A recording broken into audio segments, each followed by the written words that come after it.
I just spent 10,000 Robux on advertisements for my Roblox game. However, the game is trash because it was made in just 1 hour. But luckily, the adverts don't start for 24 hours. So I need to make the game insane before the ads activate. If you did not watch my last video, the game is 2 teams battling it out to pop the most balloons. Then, after 1 minute, whoever has the most balloons popped wins. Let's get started. First, I wanted to make a balloon because, well, let's be honest, this balloon looks like poop. I started by adding a cylinder and got the shape for the main part of the balloon. Next, I made the not balloon thing using a cylinder. Then, I modelled a string using singular vertices, then applying the skin modifier to make it thick. Bye-bye! However, there was 2 problems. First, it was not optimised enough, so I quickly fixed that by dissolving unimportant edges. The second problem is the ropes are square, and last time I checked, ropes weren't squares. So I added 2 loop cuts and inflated those edges using Alt-S to give it a round sort of look thing. One of the reasons the other balloon looked trash was because of the texture. So for this one, I wanted to texture it in Substance Painter. Before I could export it, I needed to UV unwrap it. But, well, I can't really UV unwrap it. Yeah, I tried it anyway. Then, a few tries later, I got it working. After that painful but somewhat successful experience, I could now export it to Substance Painter. I started by creating 2 folders for the balloon bit and the string. Then, I baked it, which is kind of ironic because I'm just about to cook.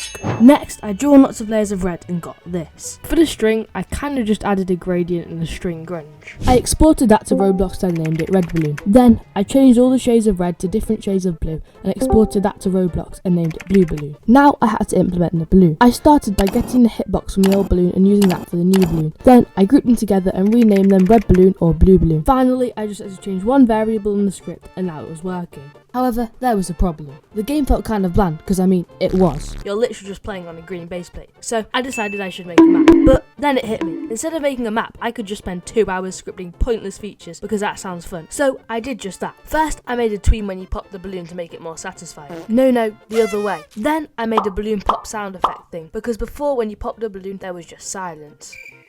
Next, I made the balloon spawning system give the balloons random rotations. Then I made a leader stat that counts the player's all times balloons pop value. However, it was kind of pointless because it did not save. And I didn't know how to make a data saving system. So I asked ChatGPT. Do yourself, you lazy cow. So I searched it up on YouTube and followed a tutorial from Alvin Blocks. And after numerous errors, I got it working. Now the game already felt a lot more complete. But when you played it, to check which team was winning, you had to look on the leaderboard. So I decided to make a UI that shows each team's balloons pop value. I started by making 2 frames, one called blue and the other called red. Next, I made 2 text labels. And finally, I added a frame that was gold, which would be an outline for the team that is winning. Now I had to make it function. First, I added a remote event into replicated storage called balloon popped. Then I fired that event every time a balloon was popped with the team and the player who popped the balloon. Then on the client side, whenever the event was fired, it would check what team the player was and give that team +1 balloons and update that team's text label. To make the gold outline work, I added an if statement to the script that checked if the blue value was greater than the red value. If it was, it would set the blue gold to visible. However, if it was not, it would check if the red value was greater than the blue value, and if that was the case, it would set the red gold to visible. If it was neither of those, it meant they were drawing, and would set both the gold frames to invisible. As you can tell, the UI looks trash. But like everything in development, I can't do UI. But I mean, it can't be that hard, right? 1 hour later. Okay, maybe I was wrong, but after several failures, I got this by first adding a white square with round edges. Then I added a black stroke because why not? After that, I made a red diagonal line and copy and pasted it a bunch of times, then made it a clipping mask so it was behind the square. Now I had the base frame, I duplicated it and made the red diagonal lines blue. Once that was done, I needed a balloon vector, but I could not find one, so I had to make my own.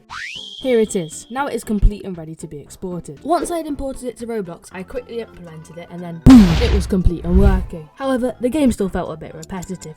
Every round just felt the same. Unfortunately, I realised the only way I could fix this is by making a map. Joking, you really think I'm going to make a map? So the game now has 4 modes. One of the modes is classic, which is, well, just how the game was before. Another mode is ice, which as you could probably guess, is basically classic but you're playing on ice. This was quite simple to make. I just had to enable physical custom properties, change the friction to 0 and then change the friction weight to 100. Now I have ice. The next mode I made was 2 times speed. To make this mode, I just had to change the humanoid walk speed to 32 when the round started. Then change it back to 16, which is a normal speed when the round was complete. Finally, I made the most unique mode in the world. You know how in the classic mode the balloons are red and blue? Well, imagine all the balloons being gold and giving you 10 times balloons popped, which doesn't really change anything because all the balloons will be gold and give the same amount of balloons popped. This was arguably even easier to make in classic mode. All I had to do was check if the mode was gold balloon, then change the balloon to a gold balloon. Then in the popping script, just check if the balloon was golden, then give the players 10 times balloons popped.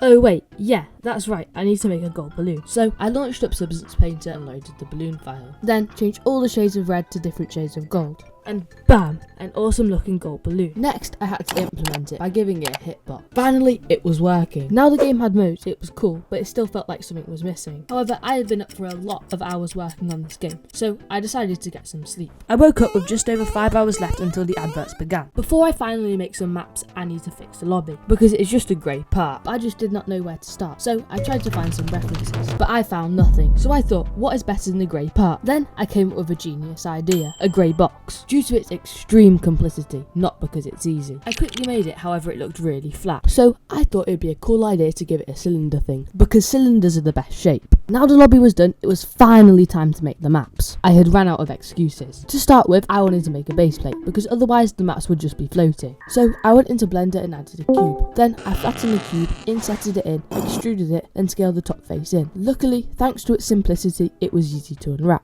I exported it to Substance Painter, and I started by making a folder for the grass and a folder for the dirt. I made the dirt by using a gradient. Then I made the grass by having a light green and a dark green checkered pattern, a bit like in Sonic. I exported it to Roblox and it looked fine, but something was off. It all just felt a bit dark, and I knew the easiest way to make it less dark was to add lighting. However, I do not know how to do lighting, so I watched a YouTube video. Now it looked a whole lot better. Next, I needed to make the maps to go on the base plate. Because there was not a lot of time left, I wanted to make the map simple. The first map I made was like those classic Roblox towers. To make the map, I first blocked it out with the glass parts. Then, I made window frames. Then, I made more window frames. Then, I made more window frames. Until finally, I had done a quarter of it in like half an hour. This means at this rate, I still have like an hour left of this painful experience. I needed to go faster.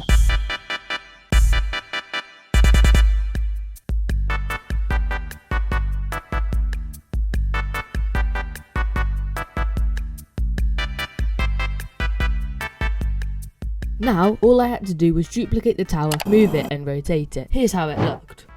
But there was a problem. This map took way too long. And since there was a few more features I wanted to add, I knew I needed to make the maps faster. However, I only knew one way to do this. Very kindly, just borrowing some assets. So I just borrowed somebody's maps. Thank you, person. Very cool. Then I just did that one more time and problem solved. The game now has 3 very original maps. Now the game had maps, there was only one more thing I needed to add. One more thing to make the game perfect before the adverts began. Game passes.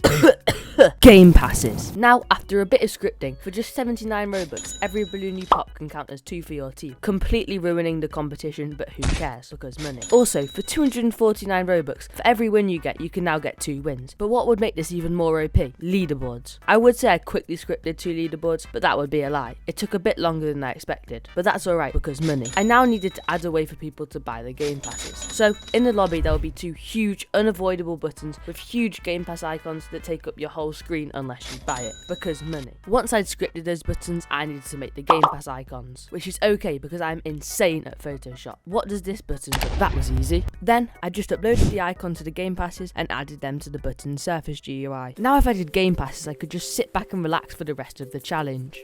I've just realised I have no icon or thumbnails and only 15 minutes left, so I opened Photoshop and got to work. I used a render of the red balloon and a render of the blue balloon, then plonked a light behind them on a blue background, creating a totally unique design I have never seen before. Now for the thumbnails, I took a photo of a map covered in balloons, added an arrow, then increased the saturation to make it brighter than the sun. I repeated this process one more time, but then, just before I could do it for the final map, I ran out of time. I quickly uploaded the icon and thumbnails as the adverts began. I then joined the game expecting to see hundreds of players, but there was nothing. Nobody. All this work, all my Robux, for what? Just as I was about to leave, a player joined, so I decided to play a round with him. But what happened after the round was crazy. Huh? How? But as you would expect by a game made in a total of 25 hours, it did not last long, having to 100 a matter of minutes later. Then, having again to 50 just half an hour later. It kept on going down, until finally it reached 0 players.